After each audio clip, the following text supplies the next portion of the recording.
histoire d'en dire plus.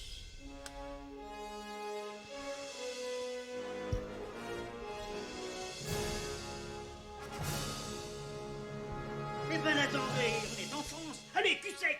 Hop.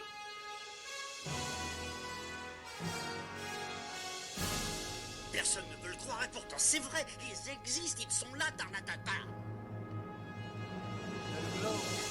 Non.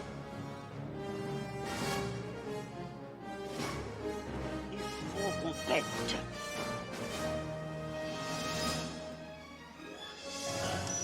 Voyons, circuit branché, correcteur temporel temporisé. Bonjour, bienvenue sur Histoire d'en dire plus. Aujourd'hui on s'attaque à la franchise Batman. Elle est notamment celle réalisée par Christopher Nolan avec le premier film The Dark Knight, le Chevalier Noir. Allez, c'est parti mon kiki.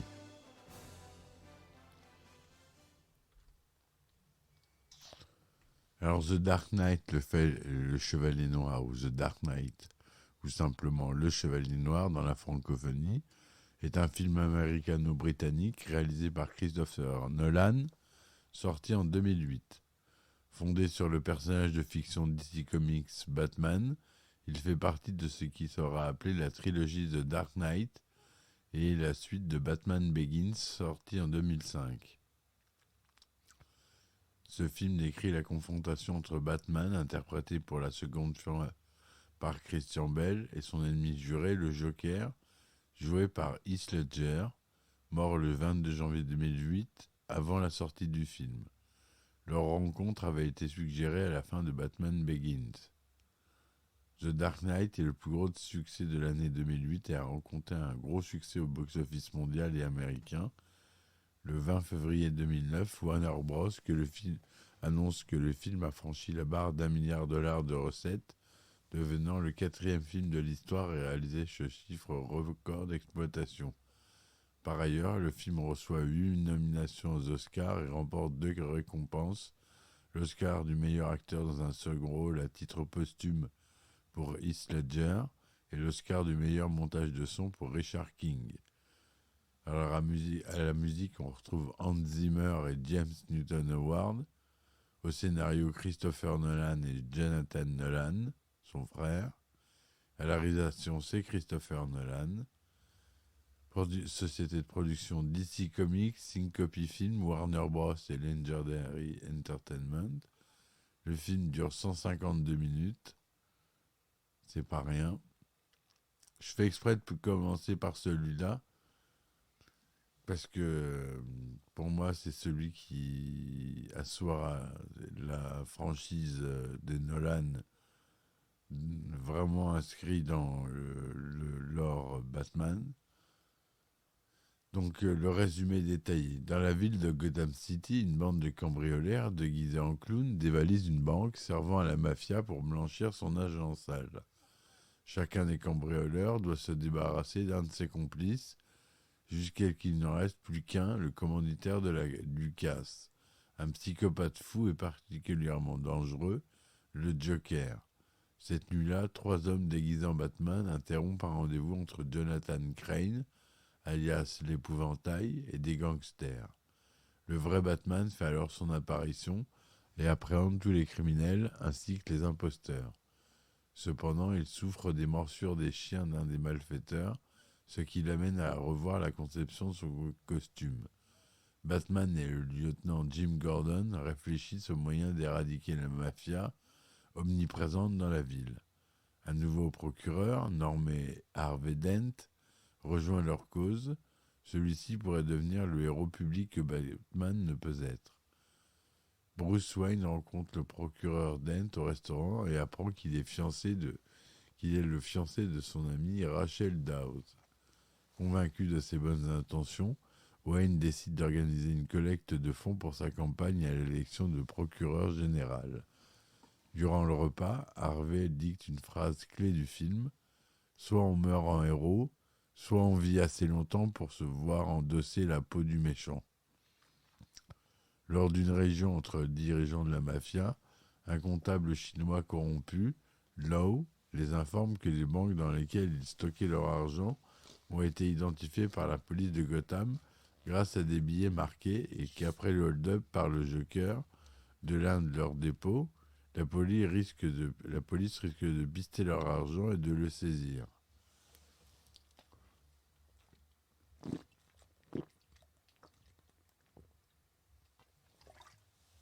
Chez moi, je buvais un petit coup.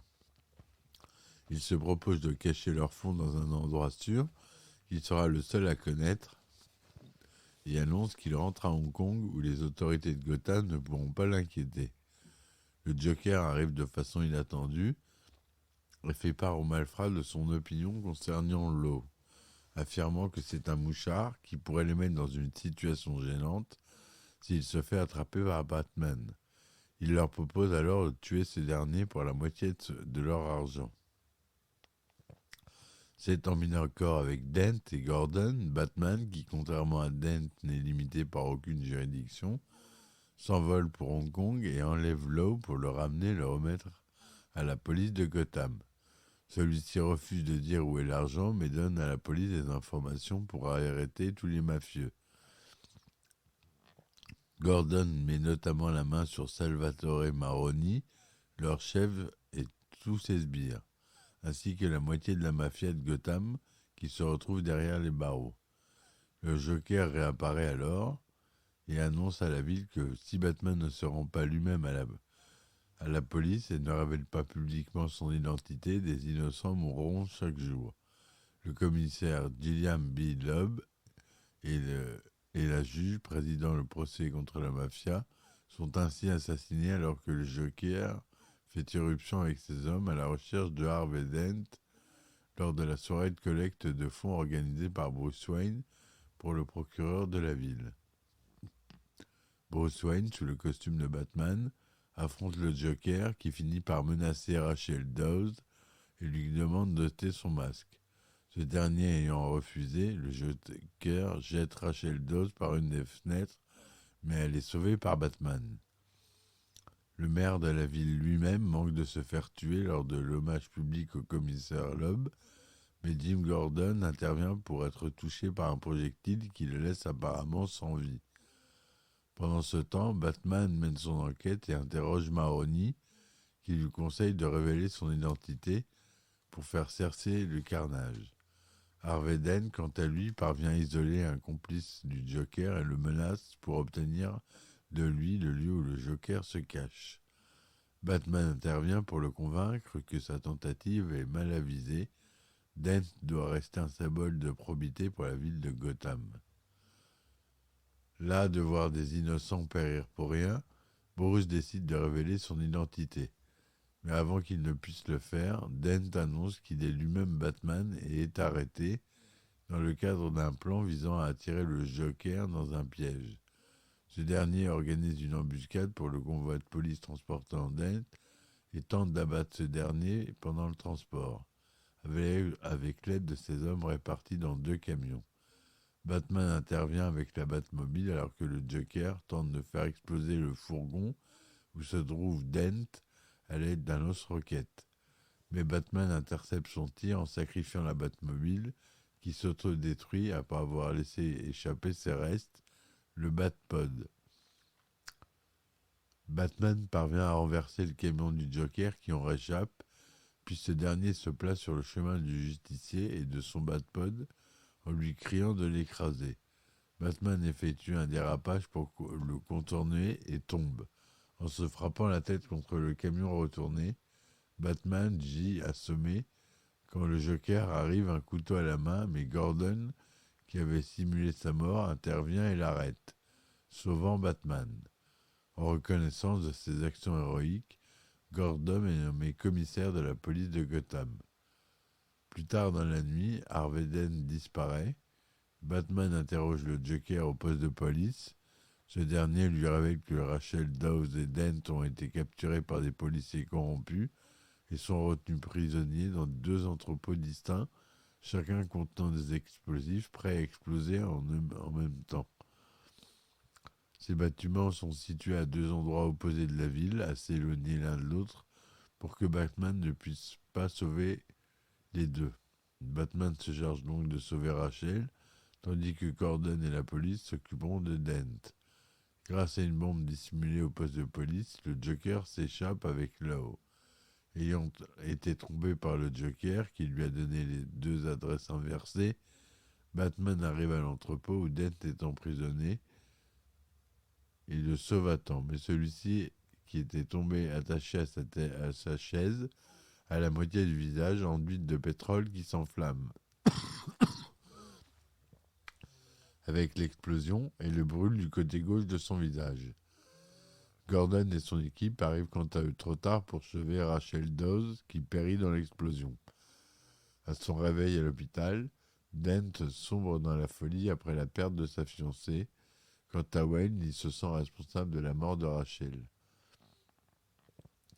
Un comptable de Wayne Enterprise, Coleman Reese, a entre-temps découvert la véritable identité de Batman en voyant les comptes de la compagnie et les plans des appareils créés par Lucius Fox et à présent utilisés par Batman. Il a envisagé de le faire chanter avant d'en être rapidement dissuadé par Lucius Fox, mais après la tournure des événements récents, il a changé son fusil d'épaule. Il propose à une émission de télévision de Gotham de révéler publiquement cette identité.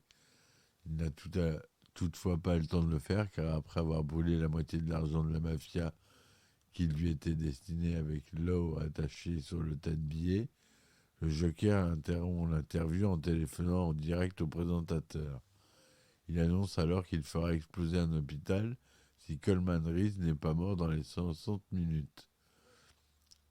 La panique s'installe dans la ville et de nombreuses personnes envisageant d'abattre Reese elle-même pour protéger un de leurs proches actuellement dans un des établissements hospitaliers de la ville. Alors que Reese est emmené en sécurité par Gordon et qu'un maximum d'hôpitaux sont évacués d'urgence. Le Joker va à l'hôpital général de Gotham et profite de l'état de Dent pour le convaincre de se venger sur les policiers corrompus et autres mafias qui sont responsables de la mort de Rachel Dawes, ainsi que Batman et Gordon. Dent adopte le surnom qu'on lui donnait aux affaires internes, Double Face, et poursuit une vendetta personnelle face à la police et aux gangsters, un par un, laissant décider le hasard de leur sort avec une pièce de monnaie double face griffée d'un côté depuis l'explosion. Pendant ce temps, le Joker met ses menaces à exécution et fait exploser l'hôpital général avant de s'enfuir déguisé en infirmière dans un bus transportant les malades évacués. Il annonce aux habitants de Gotham que désormais il dirige la ville et que le mot d'ordre est chaos. Les ponts et les tunnels de la ville sont alors fermés en raison des alertes à la bombe du Joker et les autorités commencent l'évacuation des habitants par bateau. Gordon lui-même affrète spécialement un ferry pour embarquer tous les prisonniers de la ville pour éviter qu'ils ne s'échappent dans toute la confusion qui règne dans la ville. Durant la soirée, le Joker prend en otage les occupants du bus dans lequel il a quitté l'hôpital et se rend dans une tour en construction au centre-ville. Il informe les passagers des deux ferries, l'un transportant les prisonniers et l'autre des civils, qu'il y a placé des explosifs avec une télécommande. Le seul moyen pour les passagers de chaque ferry de se sauver est de déclencher les explosifs de l'autre bateau. Sinon, tous les deux exploseront à minuit. Batman réussit à localiser le Joker avec l'aide de Lucius Fox et grimpe au sommet du building pour l'affronter une dernière fois. Il est alors presque minuit, mais sur les ferries, les passagers des deux camps refusent tout de même de faire exploser l'autre bateau. Le Joker envoie ses chiens sur Batman et le met presque KO avec des coups violents. Il s'apprête à faire sauter lui-même les deux bateaux quand Batman reprend ses esprits et le jette du haut de l'immeuble avant de le rattraper avec son grappin. Le Joker avoue à Batman qu'il est vraiment incorruptible, contrairement à Dent qui va répandre sa folie sur la ville. Après avoir livré le Joker à la police, Batman se met à la recherche de Dent et le retrouve à l'endroit où Rachel est morte, retenant Gordon et sa famille. Dent menace de tuer le fils de Gordon. Décidant de punir les 3 responsables de la mort de Rachel, Dent tire au sort le destin de Batman, le sien et celui de Gordon à pile ou face.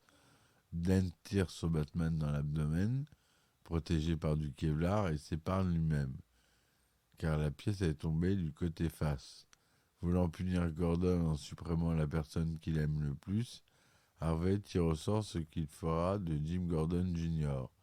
Mais avant qu'il puisse déterminer le sort du garçon, Batman se jette sur lui et ils chutent tous les deux du toit du bâtiment. Dent meurt, mais Batman en réchappe avec une blessure à la jambe qui le fait boiter.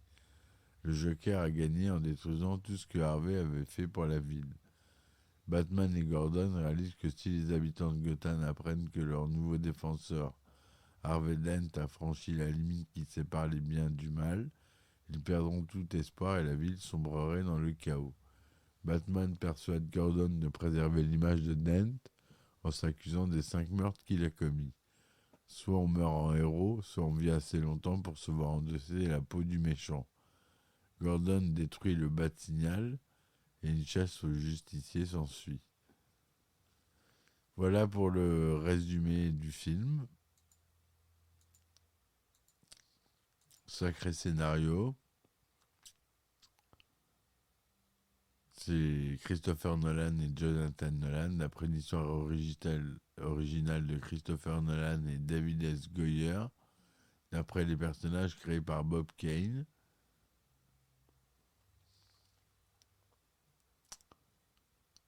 À la production, on retrouve Christopher Nolan aussi. Le budget est de plus de 185 millions de dollars, c'est énorme. C'est tourné en couleur Technicolor Astrocolor 35 mm, 70 mm, D-Cinéma 239e Cinémascope avec du matériel Panavision, son DTS, son Dolby Digital, SDDS. La langue originale, c'est l'anglais avec un peu de mandarin. Date de sortie aux États-Unis le 18 juillet 2008 et en France le 13 août 2008. Christian Bale y joue Batman, Heath Ledger le Joker, Aaron Eckhart, professeur Harvey Dent double face, Gary Oldman, commissaire Jim Gordon, Michael Caine, Alfred Pennyworth, Morgan Freeman, Lucius Fox, Eric Roberts, Salvatore Maroni. Voilà pour les plus connus. Avant que Batman Begins soit à l'affiche, le scénariste David S. Goyer avait écrit 2 suites qui introduisaient le Joker et Harvey Dent. Sa première intention était que Dent soit défiguré par le Joker lors de son procès dans le 3e film, transformant ainsi le procureur en double face. Goyer, qui a écrit le premier opus, a cité la bande dessinée Batman A Long Halloween comme la principale influence de son histoire. Tout d'abord dans l'incertitude quant à sa participation comme réalisateur de la suite de Batman Begins, Nolan voulait réinterpréter le personnage du Joker. Le 31 juillet 2006, Warner Bros. Annonce officiellement le début de la production pour cette suite intitulée The Dark Knight. Le film est le premier long-métrage établi autour de l'homme chauve-souris dans lequel le titre Batman est absent. Après de longues recherches, Jonathan Nolan, le frère de réalisateur et co-scénariste, a suggéré que les 2 premières apparitions du Joker, publiées dans le numéro de Batman de 1940, soient retenues comme influence cruciale. Jerry Robinson, un des co-créateurs du Joker, a été consulté sur la nature du super-vilain.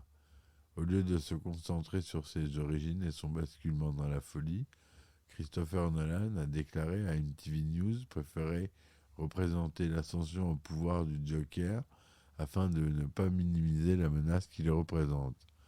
Nolan s'est inspiré pour les dialogues du Joker du comic book Batman The Killing Joke, dans lequel le Joker prétend que n'importe qui peut devenir comme lui étant donné les circonstances.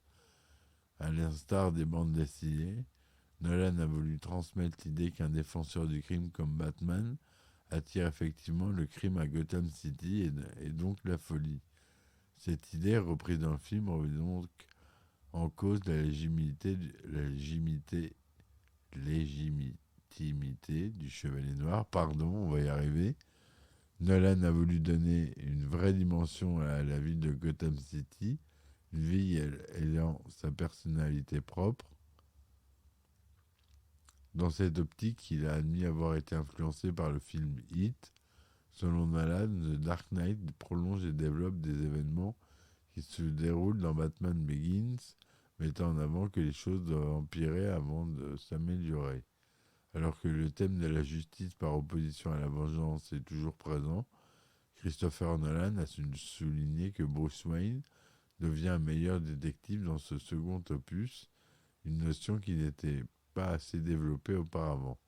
Il décrit la rivalité entre Bruce Wayne et Harvey Dent, tant pour le cœur de Rachel Dawes que pour l'épuration de la lie de Gotham, comme la colonne vertébrale du film. Il a également choisi de compresser le scénario, incluant la métamorphose de Dent en double face dans The Dark Knight, ce qui donne au film un arc émotionnel que le personnage insensible du Joker ne pouvait offrir. Comme Batman Begins, dont il est la suite, le film ne comporte aucun référent chronologique au film précédent, réalisé par Tim Burton ou Joel Schumacher. La conceptrice des costumes, Lindy Hemmings, a qualifié l'apparence du Joker comme reflétant sa personnalité. Il ne se soucie guère de lui-même. Hemmings a évité de le dessiner comme un simple vagabond, mais a gardé l'image du personnage crasseux, misérable, de sorte que lorsqu'on le voit en mouvement, il semble agité et nerveux. Lors de la création du look anarchique du Joker, Hemmings s'est inspiré d'artistes controversés tels que Pete Dougherty, Iggy Pop ou Johnny Rotten. Heath Ledger décrit son masque de clown, composé de 3 pièces de silicone apposées sur la peau, comme une nouvelle technologie permettant d'appliquer plus rapidement le maquillage des artistes par rapport aux prothèses utilisées habituellement. Le processus prend seulement 1 heure et donne la réelle impression que l'acteur porte très peu de maquillage. Les designers ont amélioré le costume de Batman par rapport à celui de Batman Begins, en y ajoutant de larges bandes élastiques pour aider Christian Bale à mettre son costume et suggérer une technologie plus sophistiquée. Le costume fut construit à partir de 200 morceaux de caoutchouc, fibres de verre, mailles métalliques et nylon. Désormais, le masque de Batman est séparé de son cou, ce qui permet à Bale de pouvoir bouger la tête de haut en bas et de gauche à droite. Le masque est aussi équipé de lentilles qui deviennent blanches lorsque Batman déclenche la détection sonore, ce qui lui permet de voir de nuit et donne à l'homme chauve-souris un regard semblant à celui des comics. Les gants possèdent des lames rétractables qui peuvent être tirées. Le costume original est tout de même porté au début du film, bien que le nouveau costume soit plus lourd de 3,6 kg par rapport au précédent. Christian Bale le trouve plus confortable et moins chaud à porter. Concernant le maquillage de double face, Eckhart a déclaré « Je peux vous dire qu'en fait, lorsque vous me verrez, vous devriez être dégoûté. L'interpréter était très amusant pour moi. C'est comme quand vous ressentez en rencontrant quelqu'un dont le visage a été défiguré ou brûlé par l'acide. » Le superviseur Nick Davis indique que Nolan n'était pas intéressé par un maquillage traditionnel. Comme le personnage a été gravement brûlé, il voulait qu'on voie la peau et les lambeaux de chair qui avaient disparu et les tendons apparents.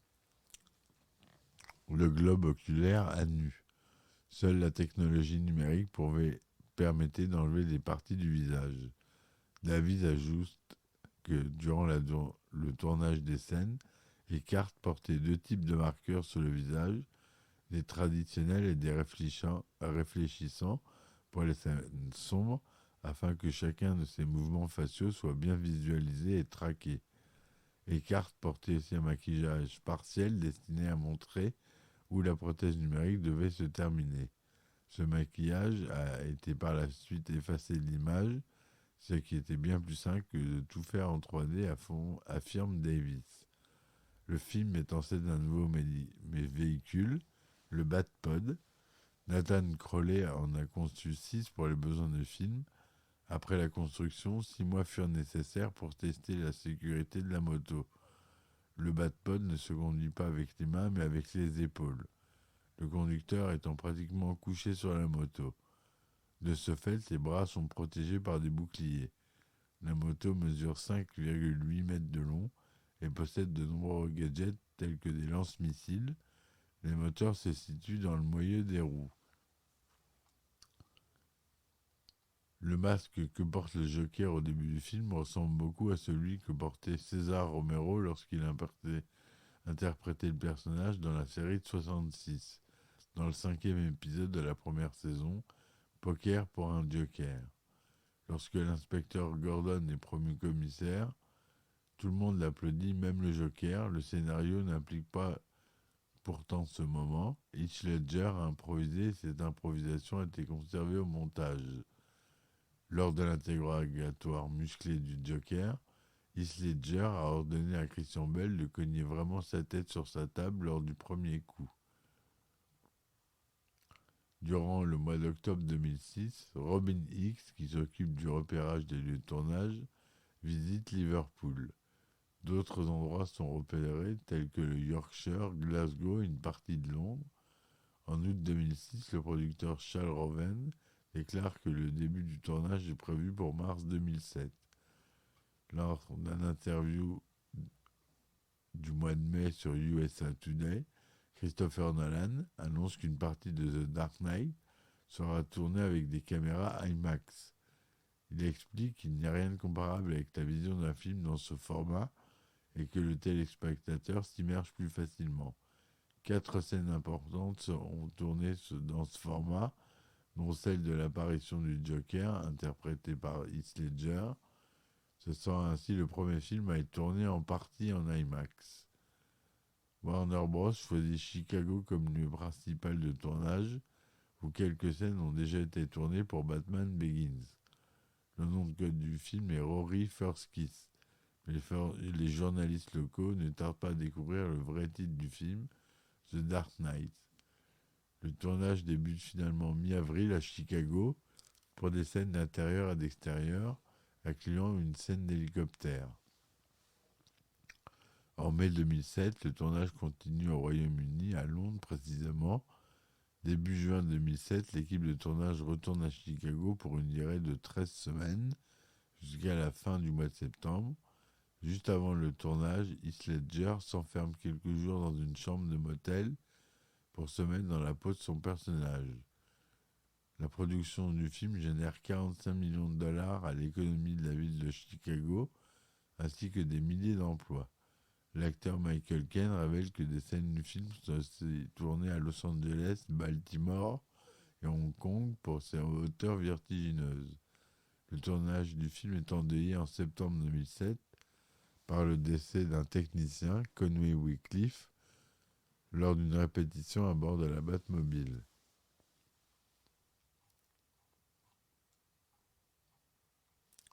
Voilà ce que je voulais vous dire sur ce film, qui a été un énorme succès mondial, puisqu'il a rapporté plus d'1 milliard de dollars, dont 534 millions aux États-Unis. En France, c'est plus de 3 millions d'entrées. Donc, c'est pas rien. Christopher Nolan, c'est un grand réalisateur. Il mérite tout ce qui arrive au film. Voilà, je voulais vous parler de ce film. J'espère que ça vous aura plu. Je vous dis merci de m'avoir écouté. Si vous voulez contribuer au podcast, vous pouvez. J'ai mis les liens en description. Ça m'aidera à produire plus de podcasts et des épisodes inédits. Je vous dis merci, à très vite. Et ciao, ciao. Histoire d'en dire plus.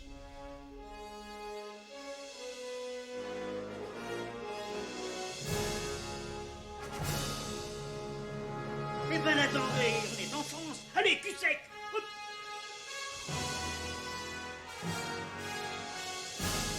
Personne ne veut le croire et pourtant c'est vrai, ils existent, ils sont là, Tarnatata. Le globe. Le globe. Il faut qu'on pète.